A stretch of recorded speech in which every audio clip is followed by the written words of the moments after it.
We are live. What's up, my friends? Abby here. Welcome back to another Write With Me live stream. This is our last session of Novel November. I can't believe how quickly the month has just flown by. So type in the chat. Tell me if you can see me and hear me okay. We are coming together for our final live stream of the month. Don't worry, there will be more live streams after this. This is just the ending of Novel November in a few days. I think November ends on Sunday, if I'm not mistaken. And yeah, that's our last day to finish our goals with Novel November. So hopefully you're getting close to meeting your goal. If not, don't worry. It's just about showing up for your creativity. So if you didn't reach your goal or you're nowhere near your goal, don't beat yourself up about it. It's seriously okay. The best and most important thing you can do for your creativity is just show up and have commitment to return to your project every single day. And that's what Novel November is all about. So hopefully you guys are ready to write this evening, this afternoon, wherever you are in the world. Tell me where you're tuning in from. I know we're probably not going to have as big of a crowd this time because it's probably nighttime for a lot of people. So let me know where you're tuning in from and what you're working on. I'd love to hear about it. I try to stagger these live streams to be like different time zones each, or different time slots each time, so that different time zones can join. So hopefully a lot of you guys are able to join this one that weren't able to join the morning sessions. Okay, let's see. I see writers from Mexico, Oklahoma, Utah, Dallas, Florida, awesome, Arizona, Tennessee, Germany, Virginia, Alberta, North Dakota. Awesome. Welcome, everyone, and happy Thanksgiving to all of my writers here in the States. It's always a very chill day, like right before Thanksgiving, because work is kind of like put on hold and we have this little moment just to breathe and write and relax. So I don't know about you, but I always take advantage of holidays to get more writing time in, because it's like, yay, nobody expects me to respond to an email. Nobody expects me to get any work done. I just have this extra free time to write, and that's the best part of every holiday. Okay, so I'm going to go over to Discord. The way that these writing sprints work, if this is your first time here, welcome. The way these work is we're going to do 4 writing sprints, 25 minutes on and 5-minute breaks in between to chat about our books and to answer any questions that come up in the chat. So if you want to set your own timer, feel free to do so. Otherwise, you can follow mine, which will be here on the screen, and it will ring when 25 minutes is up. And then we will get into our next sprint after that. I'm also running a sprint in the Discord. So if you're in Discord, you can join the sprint over there. Feel free to do that, or to stay here on the live stream. 121, 143. I'm very close to being done with this book, guys. I'm like, I have 2 chapters left and then an epilogue, maybe. Still not sure about the epilogue, but I'm so excited. It's very close to being done. Okay, so who is ready to start this writing sprint? I know I am ready, so I'm going to go ahead and set my timer. Get my music ready. Okay, so let's begin, and we'll chat in 25 minutes.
number 1 is done.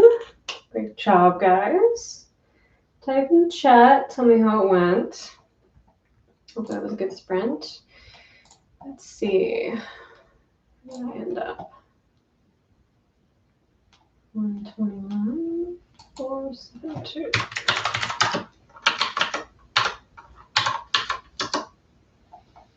Okay.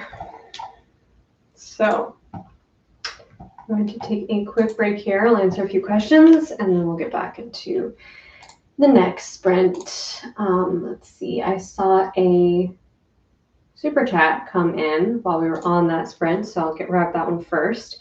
From Cosmic Latte, thank you so much for the super chat. Hi, Abby. I never know the best way to end a scene. I always end up just stopping abruptly. What is the best way to end a scene or a chapter? Great question. I actually have a whole video on this, so definitely check that one out. It's called The Psychology of Powerful Chapter Breaks, and it is definitely worth a watch. But in that video, I talk about the open loop method. And basically what that is ending a chapter or a scene with, particularly a chapter though, with like an open loop or a question or some sort of point of curiosity that will bring readers into the next chapter and keep them engaged and keep them interested in what's happening. So you can end a scene abruptly. Sometimes that's a great way to create an open loop. When you don't solve all the when you don't like answer all the questions or solve all the problems that the characters are dealing with, you want to create that intrigue and that curiosity and keep the ball rolling forward, right? So I think that abrupt endings can be a great way to do that and a great way to keep your reader curious and wanting to read more. But definitely check out that video. I think it will help. Let's see. And next super chat came in from D. Edwards. Happy Thanksgiving, Abby. I just hit 50,000 words this morning for a knob. I just started Act 3, so I think the book will end up being 75,000 words. Do you have any words of advice going into the editing phase? Well, first of all, happy Thanksgiving and congratulations. That is so amazing. That is so awesome that you hit your goal so soon. And I think going into the editing phase, my first words of advice would be like, don't be afraid to let your book sit for a while and not look at it at all for like a few months before you go into the editing phase. If you're not on a deadline and you have the time to do this, give to yourself the perspective of being able to have that distance from it, have that space, have that time to forget about it a little bit before you go back into the book and start editing. This is something I always do with my book projects, and it helps me tremendously to be able to just have more of a kind of a third person perspective on it and kind of try to see it as not the person who wrote it. I know that's impossible, but it does help. It for sure helps. So hopefully that will help you to kind of get started with that. But I have a whole playlist of videos on my channel all about self-editing, and that'll also be a great place to start. Let's see, I'm gonna answer a few more questions. Caitlin asked, when will you be adding to the Enneagram Type series? Good question. I know you all have been so patiently waiting for the Enneagram 6 video, and it is coming. I am still working on the script for that one. I'm hoping to film it maybe this weekend. We shall see. My goal is definitely to get it out sometime in December, so stay tuned for that. This month has been crazy with Novel November and everything else that's been going on in my business and publishing life, so thank you for your patience. It is coming soon. Let's see. Little Kitty asked, I have a question. How do I make a good side villain? Is it okay that he turns good in the end of the first book and eventually falls for the main character? It's an enemies to lovers fantasy. That sounds great. That sounds like a fantastic character arc. And I think side villains can be really fun characters because if they're not like the main villain, then they have this unique opportunity to be sort of a morally gray character who maybe started on the dark side, but they come to the light side, or then maybe they don't even fully come to the light side, but they are like kind of in between two worlds. And that can be a really fun dynamic to write, especially if this character is like maybe constantly pulled back to their past through some sort of trauma they experienced or something like that, or their own personal conflicts. So I think you have a lot of juicy internal conflict to work with there. My advice would just be to really understand their internal conflict and understand why it is they make that progression towards or away from the dark side. Like, what is it that pulls them away from that? And how do they change as a result of their journey? Like, just understanding their character arc so that it feels really believable and earned, not just like it's convenient for the plot. Let's see, one last super chat before we get into our next sprint from Renee Ross. Thank you so much. I'm interested in reimagining a novel written in 1953. How can I find out if it's in the public domain? That's a good question. I can't remember the exact dates of when books enter the public domain. I'm pretty sure it's somewhere in the 30s, though. But you'd have to double check that because it may have changed since I looked at it.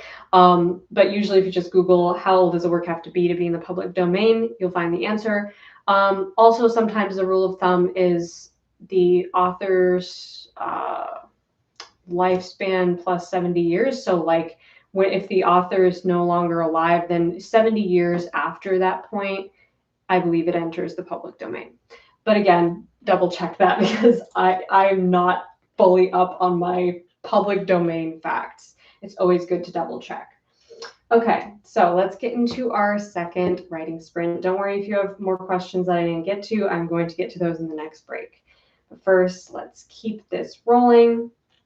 I'm going to set up the next sprint. So many writers in Discord. I love seeing that. Yay. Awesome. So I started another sprint in Discord. If anyone's over there, feel free to join. I'm starting with the same word count. I'm rolling into a new chapter here. So I am excited to get back into it. Let's go.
Okay, sprint number 2 is done.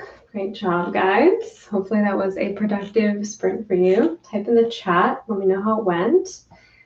Let's see. 178.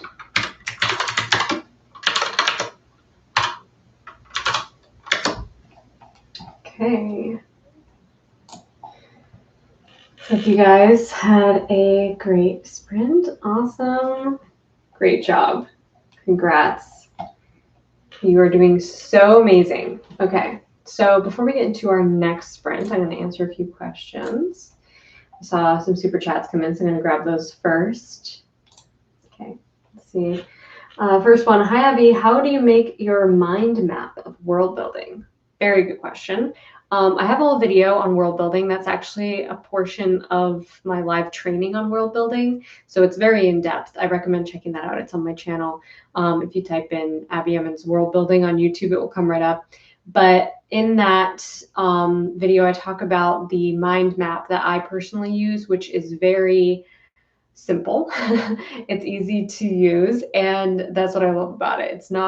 It doesn't start with like the world and the history of the world and all the things that your readers don't care about. It starts with the character. So I look at it as like sort of these concentric circles. Like the character is the first circle that we're going to build and develop. We're first going to figure out the character, their internal conflict, where that came from, and then beyond that, their personal world. So their personal world is going to be smaller than like the grand scope of the entire world, right? And the personal world is what matters to them, like their job, their interests, the conflicts and challenges they face externally in their world, maybe some of the people that they have relationships with. And then beyond that, you can kind of go to a larger scope. But that way you can see like the interconnection of like the relationship between all those things and not just focusing on the grand picture. But definitely check out that video for a more in-depth breakdown of that, because it's quite easy to follow, but it's hard to explain without a visual. Cosmic Latte gave another super chat. Thank you so much. How do you give your minor characters more agency? Great question. I think starting with making sure that you're not just having these characters be like a convenient plot device. And by that, I mean they are there for their own reasons. They're not there for just the plot to move forward or for the convenience of the main characters. So a good way to like self-check this is to ask yourself about that side character. Like, are they here because they need to be? Like, what is it they're actually trying to accomplish? Do they have a goal of their own that they're trying to accomplish? And if so, what is it? And how are they like actively moving towards something themselves? And this, I think, will help you to automatically like give that character more agency, because they now become a character with a goal to pursue, not just a role to fill. And that's the biggest mistake that writers make sometimes with side characters, is they just give their side characters roles to fill instead of goals to pursue. So you want to avoid that. Next super chat came from Dawn. Thank you so much. Or I'm sorry, Mary Rose. Hi, Abby. This is Mary Rose from Pennsylvania. So I'm having a bit of trouble. My story follows 3 main characters, Annie and Padme. Yes, I'm a Star Wars nerd. And Pad's betrothed, Oberyn. Sorry if I'm saying these names all wrong. I do not know Star Wars. How do I balance all their plot lines? Okay, so balancing multiple plot lines is difficult, for sure. But there's different ways to do it. My favorite way to do it is to kind of like make bullet point lists of each character's plot and their like big action moments, or like the pivotal moments for them. So that might be like their inciting incident, their plot twist, their aha moment, their climax or confrontation at the end. And some of these may overlap. So maybe the plot twist that happens in your story, the game-changing midpoint, maybe that's multiple characters have the same game-changing midpoint. Or maybe they have different game-changing midpoints. So figuring out like the bullet point bare bones structure for each character's story, and then laying them all out side by side like that. And then you can see like where the overlap may happen. And you might find that one character's plot point serves another character's different plot point. And by that, I mean, like maybe your main character, maybe character one, their inciting incident ends up being the plot twist for another character. And there's different ways that you can like interconnect this. I get a lot of questions about balancing multiple plots and multiple points of view. So I kind of want to tackle this like in its own video, but that's a really good question. Hopefully that makes sense, my answer. But yeah, starting with like structure, bare bones structure and laying it all out like that, I find is really, really helpful. And last super chat that came in is from Chris Elder. What would be your best advice for teen writers? Just keep writing. Like my best advice for teen writers is to treat your work as seriously as if you are a published novelist far into the future. Because if you treat it with that level of seriousness and like you continue to pursue this, you will get there. Like it is literally just a matter of time and effort. But if you give up because you're not taking it seriously, because you're like, oh, this will never go anywhere. What am I going to do? I'm just a teen writer. I can't make a success of this. First of all, there's a lot of teen writers who are very successful and already published. But secondly, don't feel like you're in a rush because you have all the time in the world to really hone your craft and become amazing and so proficient at this. So just keep writing, write what you love, because you will only discover like what you really love to write consistently through that process of showing up over and over and over again and trying new things. So hopefully that helps. Okay, we're gonna get to our next sprint because I've been talking for 7 minutes. What the heck? Let's get into sprint number 3. I'm gonna set that up in the Discord.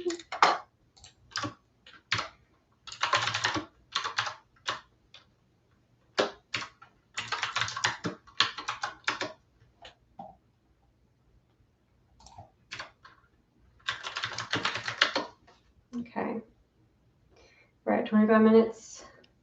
Let's go.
Okay. Number 3 is done. One more sprint left to go. Type in the chat. Tell me how it went. Hopefully that was a productive one for you guys. We are very close to being done here.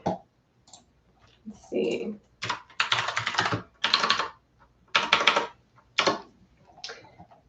Almost 400 words for me. I feel like it's getting really dark in this room. Let me move my light.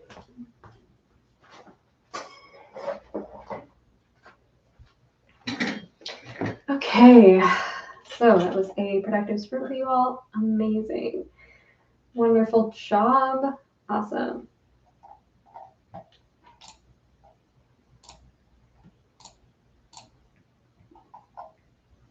I saw a super chat come in while we were on that sprint from Lena's Library. Thank you so much for the super chat. You asked, hi, Abby, I'm writing a series and I'm wondering if I should start writing the second book right after I finish the first book or if I should wait. I would say it really depends on the series. If you feel like you're on a roll and you have all these ideas and you want to just keep flowing with it, then I would say yes, dive right into book 2. The writing process, it can be really good to have multiple books written or at least multiple first drafts written before you start publishing a series, because then if you decide later you want to change something about it, even if it's something minor, then you can go and make those changes in the first book and not feel like you have painted yourself into a corner with this book. So that can be really helpful. So I would say that it's a good idea to keep going with the flow if you feel like you're on a roll and you want to just keep writing this series and you want to keep that momentum going. I totally understand that. And I agree that it can be hard to stop that momentum. And sometimes it's great to take advantage of that. Let's see, Aurora Rose said, does Pro Writing Aid site continue even after this month, even if it's not a novel November? Can we still keep writing on the site? As far as I'm aware, I haven't actually been writing inside of Pro Writing Aid. I've been writing inside of Scrivener. But as far as I'm aware, it's like the place where you're writing is Pro Writing Aid, and that's going to be there forever. So Novel November is just the event. So that's like the word count trackers and the webinars and the writing sprints and stuff like that. That will be like over once the month is over, but the actual interface of writing inside Pro Writing Aid, that's still going to be there, to my knowledge. So you can keep doing that. Okay, let's see other questions.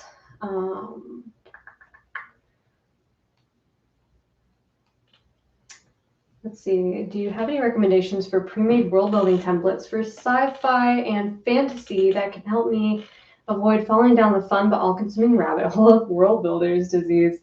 Very good question. And actually, I just kind of answered a similar question in the last break on world building, which I still recommend going and checking out that video. It's like part of a live training that I shared on my channel. And that live training is all about world building. We dive really deep into it in that. And we talk about like the mind map and how to avoid like making it too complex and too complicated and too insane and to kind of spare you some of the chaos by keeping it simple. So I recommend checking out that video. And if you want to watch the rest of the training, that training is linked in that video. Let's see, one more question here. The Awesome H asks, I'm having trouble writing fight scenes from the main character's perspective. It's hard not to sound repetitive and bland. Any tips? Great question. Fight scenes can be difficult for sure, especially if it's like a lot of the same actions happening over and over again and you want it to feel fresh and exciting. I would recommend just kind of writing recklessly, write ugly in the first draft, and then go back and like see how you can spice up some of the descriptions. How can you keep it still rooted in the main character's perspective, but have some variety? Like use the environment, use improvised weapons, use some different fighting techniques. Maybe the main character has a different fighting technique as their opponent. Like their opponent is fighting in a totally different style as them. Then that can kind of create a little bit more juicy, exciting details because it's not just the same thing over and over again. But I do have a whole live training about writing fight scenes, and that one would also be worth a watch for more in-depth advice on that. Okay, if you guys are ready to do one last sprint, I am here for it. So let's go to Discord, set up one more sprint. If you have to hop off, I understand, but we're going to try to get one more in before we leave here. And do the same amount of words and see if I can write this difficult transition that I'm working on, trying to transition from one scene to the next. So I'm going to see if I can do that now. Okay, let's do it.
Great job, guys. That was our final sprint of the session.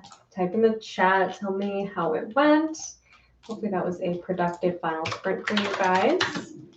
Let's see, I ended with 122, 485. 85. Sweet. So that was a very productive session for me. I wrote about 1,500 words, which is a typical amount for me. So I'm happy with that. But congratulations, everyone. Great work. I'm so proud of you for showing up for yourself and for staying through this whole live stream. Thank you so much for joining me and for joining Novel November and being part of this amazing challenge. I hope you're happy with the progress you've made. And if you haven't met your goal, don't worry. You still have, I think, 4 days, Thursday, Friday, Saturday, Sunday, before the month is over. So you have time. But happy writing. I hope you have a wonderful rest of your evening, and happy Thanksgiving to all of my writers in the States, and happy Thursday to everyone else. And I hope you have a wonderful rest of your day or evening. Until next time, my friends, thank you so much for joining me. Happy writing and rock on.